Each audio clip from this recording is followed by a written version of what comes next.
ito, Konsi, good afternoon po. Tanghali, yes. Opo. Konsi, tanong ko lang po, yung bang, ano na yung pangyayari dun sa, nangyari nung Kamakalawa? Okay, kasi po nung isang araw, bandang hapon, nung habang nag-session kami, bigla na lang in-introduce yung budget for 2025 na sinertified daw as urgent at pinilit ng administrasyon na ipasa ng isang araw. So, nagkaroon ng maraming sagutan at matinding debatehan kasi napaka-unusual ng pagpapasa nito. Na pinapamadali nila yung pagpasa ng 2025 na budget na sinertified as urgent at sabi nila kailangan daw pumasa ng araw na yon kahit na September pa lang. Napaka-unorthodox ng ginawa nila at naniniwala kami na hindi tama yung pinagdaanan ng proseso. Konsi, about dun sa 25B na budget for sa buong Maynila. Ano po masasabi niyo doon? Ayun nga po ang issue namin. Una-una, tumaas po yung budget natin from 23 billion up to 25 billion. Kaya marami po sana kami mga bagay na gusto questionin. Una-una po sana namin gusto questionin. Saan po yung mga in-increase ng budget na yan? Saan po ba mga aspect ng tinaas? At pangalawang gusto sana namin questionin. Ano po ba yung mga allocations na ginawa natin? Nagdagdag ba tayo ng mga panggamot? Nagdagdag ba tayo ng mga pangsweldo ng tao? Kumbaga, saan pumunta yung additional na budget na hindi po kami nagkaroon ng pagkakataon na usisain ng tama, na reviewin ng tama, dahil nga po, pinilit nila na isang session ng dumaan at hindi nila pinadaan sa committee hearing itong budget na to. Kaya nakakalungkot po talaga dahil parang nawalan po ng boses ang inyong mga konsihal na usisain ng maayos yung budget ng Luzon de Maynila dahil nga po, pinadaan nila ng isang session day lang at sinertify na urgent. At sa katunayan po, habang nag-session, in-apply pa po nila ang limitado pagkasalita ng mga konsihal na inurasan po nila. 10 minuto lang daw dapat magsalita ang isang konsihal. Na nakakadismaya dahil 25 billion po ang pinapag-usapan natin dito. Tapos 10 minuto lang pwede mag-diskusyon ng isang mga konsihal. Hindi na nga nila pinadaan sa committee hearing yung budget na to. Nilimitahan pa nila ang pagkakataon ng mga konsihal na usisain ang nilalaman ng budget. Kaya naniniwala po kami na hindi po makatarungan ang hindi po tamang pagpasa ng budget. Nakatunayan dito sa mga po kami ninawin wala po kaming interest ipitin ang budget ng Luzon de Maynila. Na naniniwala po kami, hindi po magandang tumitigil ang serbisyo ng gobyerno. Kailangan hindi matigil ang sweldo ng mga taong bayan. Pero utang na loob po, Setyembre pa lang. Bakit po nila pinilit na isang araw lang ang pagpasa? Bakit po nila pinagkaitan ang mga konsehal ng panahon na reviewin? Bakit now of all time? Nakakadismaya po ang nangyari ng isang araw na yun. Opo. Kasi hindi po kaya dahil meron silang hinahabol na na due date, parang ganyan. Kasi sabi nga urgent. Di ba po ginagamit lang yung urgent pag meron due date na hinahabol? Ang due date po ng 2025 budget ay January 2025. September pa lang po ngayon. Ano po kailangan nilang madaliin? Nung isang taon po, pumasa po ang budget ng Nobyembre, late October, early November po. Nasweldohan pa naman ng taong bayan, di ba? So ano kinaakaban nila? Kaya hanggang Desyembre ang pumasa, basta duman sa masusing pagsusuri, tandaan po natin, 25 billion po ang pinapag-usapan natin. Pera nyo po to, pera nyo to. Pero ito ng taong bayan, tas ayaw nyung reviewin ng tama ng mga konsehal. Trabaho din namin yun, di ba? Isa sa pinaka-importanting trabaho ng isang konsehal ay reviewin ng budget para masigurado natin na ang pinapaglaanan ng mga proyekto, ng mga pera na ito ay mga proyektong talagang pinakikinabangan ng taong bayan. Di ba po? Para isang example na lang po, hindi naman po alintana sa atin na parati po nagiging issue sa atin ay ang gamot. Gamot sa mga ospital, di ba? Gamot sa mga health center natin. Nagtaas tayo ng 2 billion po sa budget natin. 2 billion po ang pagkakaiba ng last year na budget sa budget this year. Gusto ko sana itanong, nag-alat po ba tayo ng karagdagang budget para po sa mga panggamot ng mga disability natin? Di ba masama ba yun? Nagtataka po kami, bakit po natin pinilit na one session day lang ang pagpasa ng budget? Bakit po natin dito pinadaan sa committee hearing? Bakit po nilimitahan ang pagkasalita ng mga konsehal sa loob ng 10 minutes? Napakatagal ko po nakikiusap na baka pwede pagsalitain pa po ako. 3 beses akong pinigilan. Nabandang dulo, binigyan nila ako ng 3 minuto para makapagsalita. Imagine niyo, 25 billion na pinag-uusapan, pero hindi kayo pwede magdebate ng matagal. Bakit kailangan bumilis? Ganun ba ka-urgent yan? Na pag hindi pumasa nung araw na to, may next year pagkagastusin yan Hindi ko po makita yung reason bakit siya sinertify as urgent. Diba? Tsaka po meron po silang pinapamisconstrue. Na pagka sinertify as urgent, kailangan pumasa na ng isang araw. Mali po yun. Pagka na-certify po ng urgent ng isang batas, kailangan lang po itakel. Pero ibig sabihin, kailangan pag-usapan, pero hindi siya dapat kailangan aprubahan. Dahil hindi naman po nawawala ng boses at pag-iisip ang mga konsehal pag may isang urgent na ordinansa. Kailangan lang po namin itakil, pero hindi necessarily kailangan aprubahan kagad. Dahil hindi naman po nawawala ng karapatan ng konsehal pag may urgent na ikinabit sa isang ordinansa. So, ibig kong sabihin, Konsi, po pwedeng ayaw ipabusisi. Parang ganon. Ayoko po mag-speculate. Bahala naman mag-isip po kung ano po rason kung bakit po nangyari ito. Basta akin lang po, hindi po ako naniniwala na tama ang pinagdaanan ng proseso ng budget. Opo. Kailangan po yung check and balance talaga. Nakakadismaya po. Exactly po. Nakuha niyo po ang punto. Nadidismaya lang po ako na hindi po nakuha ang tamang check and balance pagdating po sa budget po natin ng 2025. Dahil nga po, nawala po ng pagkakataon ng mga konsehal na mausisa ng maayos ang ating budget.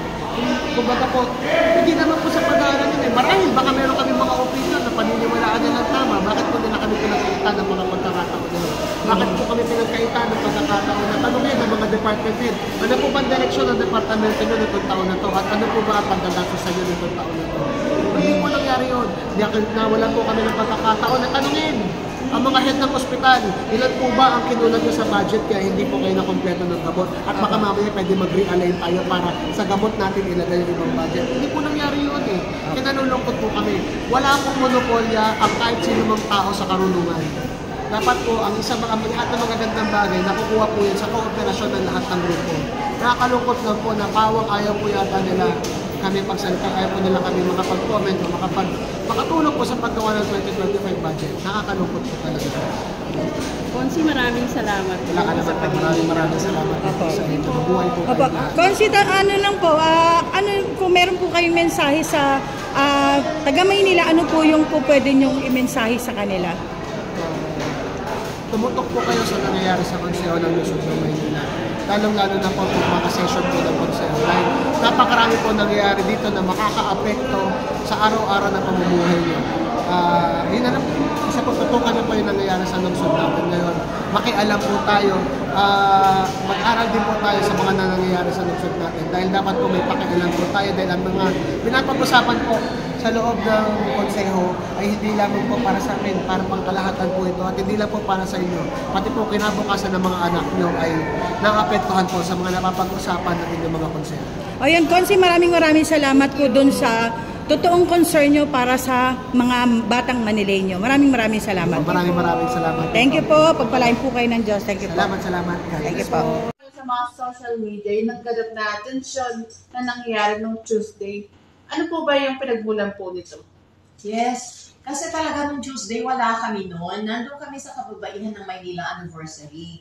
May nag-message lang kay Konsehal JTV na itatakal daw yung budget at ipapasa that very day. So kahit hindi pa talagang tapos yung sa kababaihan, sumugod na kami sa konseho, sa session.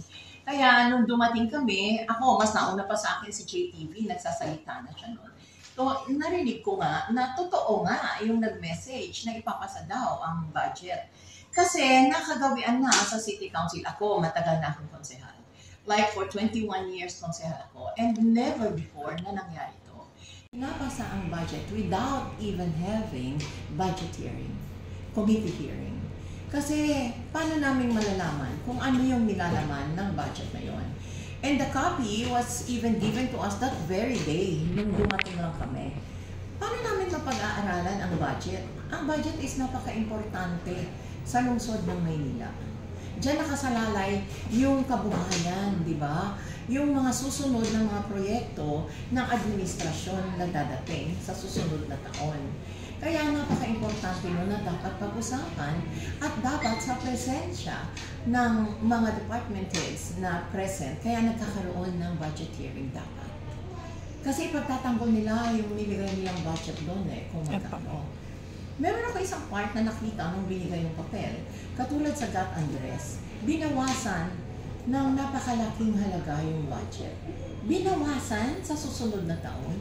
Hindi ba? Ngayon nga hindi makabangon ang GAT Andres. Laging walang gamot, laging walang reagent para sa mga blood chem at even the other test, wala sila. Tapos babawasan mo pa yung budget. So, saan nilagay? Yun ang tanong lang naman namin. Gusto lang namin malinaw. Hindi namin hinaharangan ng budget. Importante yan eh. Pero dapat nasa tamang proseso. Katulad ng sinabi ko nung session namin, hindi tama ang proseso na ginawa. Actually, walang prosesong ginawa eh. Nili-railroad talaga nila. That very day, papasa mo ang budget na worth 25 billion. So, saan mapupunta yun? Diba? Opo. At paano mo i-defend yun kung sakaling magkaaberya? Sabi ni Konsehal Philip, importante daw na maipasa. Kaya daw, legal naman ang pagpapasa. Dahil nag-issue si Mayora ng executive order na pwede naman niyang gawin yun kung urgent yung matter. Sabi ko, urgent na ipasa ang budget? Ang budget, pwedeng kasahin lang yan sa January. Anong urgent doon? From that day hanggang January, is that urgent? Is that what you call it urgent? Hindi, di ba? Okay. Hindi mo naman magagasta ngayon yun o bukas eh.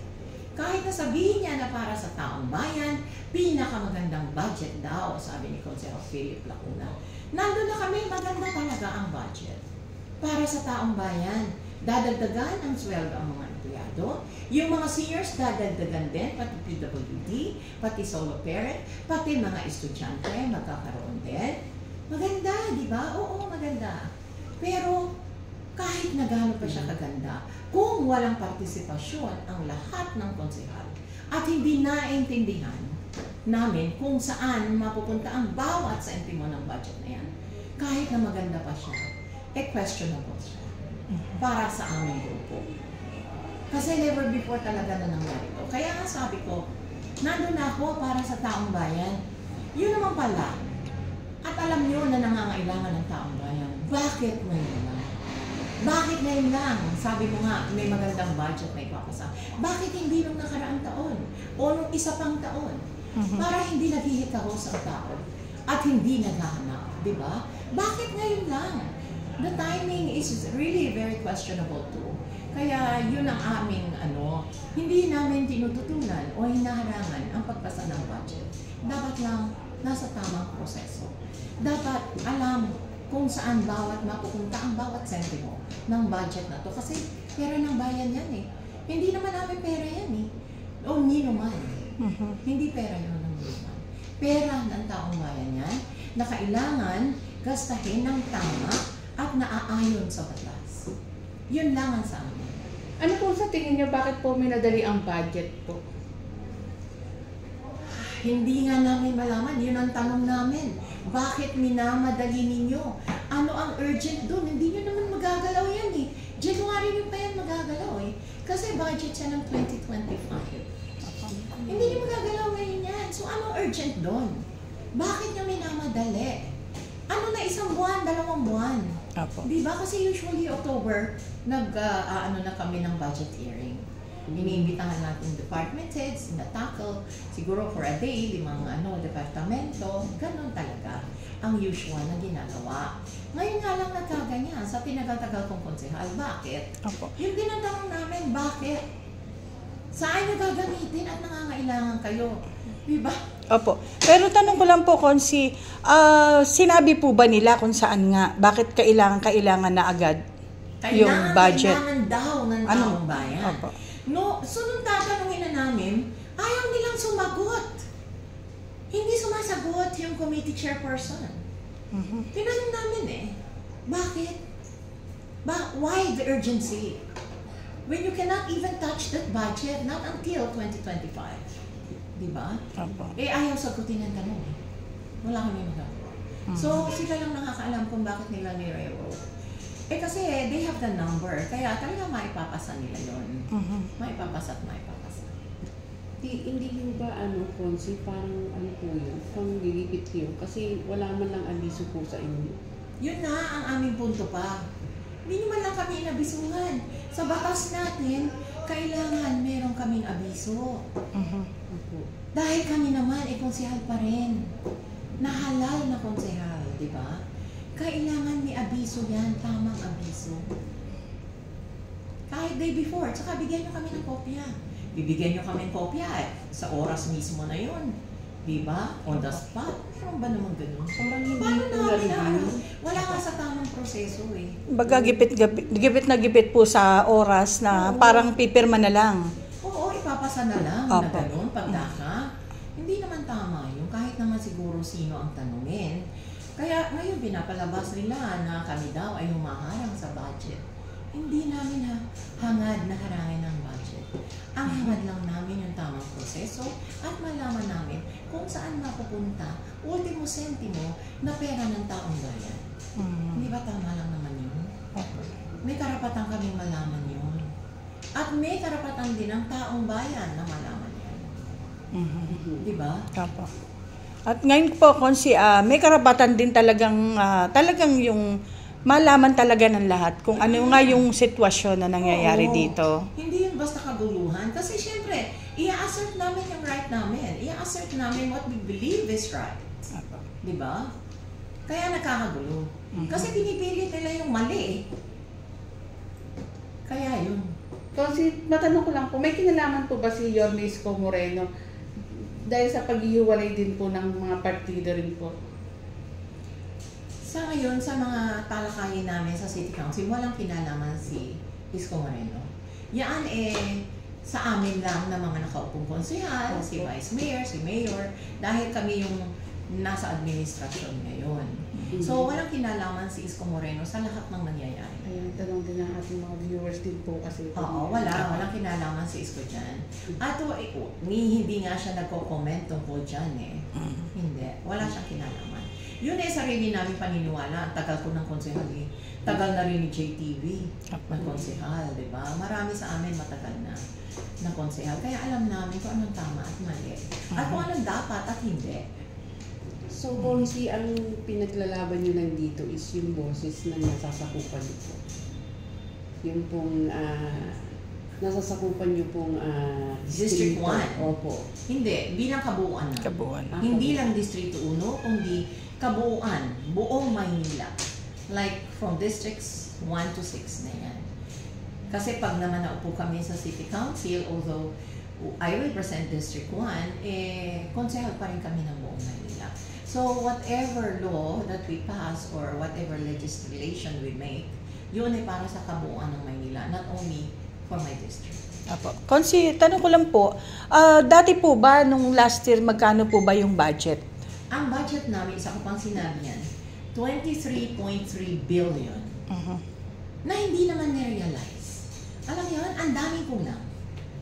Tapos dinagdagan pa nila ng 25 billion ng 1.7 billion ang dinagdag nila. Kasi ang total is 25 billion. Paano marirealize yan? Ng isang taon, hindi mo na-realize eh. Nung pang nakaraang taon, may kakulangan din. Hindi rin na-realize. Tapos ngayon, dadagdagan niyo pa ng 1.7 billion. How will you go about it? Diba? Ang daming shortage eh. Kaya nga naka-late yung mga hindi nabibigay yung allowances ng mga estudyante, diba? Ang mga seniors din, napaka-late din. Ang daming kakulangan. Dahil sa kakulangan sa budget. Hindi nila na-realize yung 23.3 billion. Tapos ngayon dadagdagan mo at minamadali mo, ano naman yun? Diba? And lastly po, message po sa ating mga kababayan. Mga kababayan na nakikinig ngayon at nanonood, siguro ang nangyayari po sa City Council ay hindi basta lang kaguluhan. Ito po ay paglalaban sa karapatan ng bawat isa, sa karapatan ng bawat Manileño. Kaya kami po ay tumatayong fiscalizer. Like, gusto namin na talagang nasa tama ang lahat ng bagay. Wala pong kinalaman ang politika namin na hinaharap. Wala pong kinalaman ang sino man. Yung po ay sarili-sarili naming opinion. Sa tagal ko na pong konsehal, alam ko na maraming mali sa mga pangyayari ngayon. Kahit noong pang mga nakaraang araw. Katulad nung session na hindi rin namin alam na ginanap while we were on recess, yun isang malaki na namang pagkakamali. Yung pagtanggal sa committee namin na hindi namin alam, yung ayaw kami kilalanin na minorya, dahil minority na kami, nung kumampi kami kay Isko Moreno, doon lang naman pumapasok si Isko Moreno. Nung kumampi kami sa kanya, natanggal na kami. Sila ay nagtanggal sa amin. Pero syempre, para naman hindi masyadong kahiya-hiya. Nung pumasok na kami, tapos na yung recess, nalaman namin na naganap yun. At nakapag-elect na rin sila ng minority at majority without even us knowing it. Pinaglalaban namin yun, hindi pa rin kami tinitingnan. Just because they have the numbers, lahat nangyayari. Yung po ngayon ang politika sa Maynila. Kaya siguro po, kayo na po ang huhusga kung sino ang tama at mali at kung sino ang nasa lugar at wala. Ang sa amin lang po, pinaglalaban namin kung ano ang dapat, kung ano ang tama, kung ano ang legal. Salamat. Maraming salamat po, Consi. Thank you. Thank you po.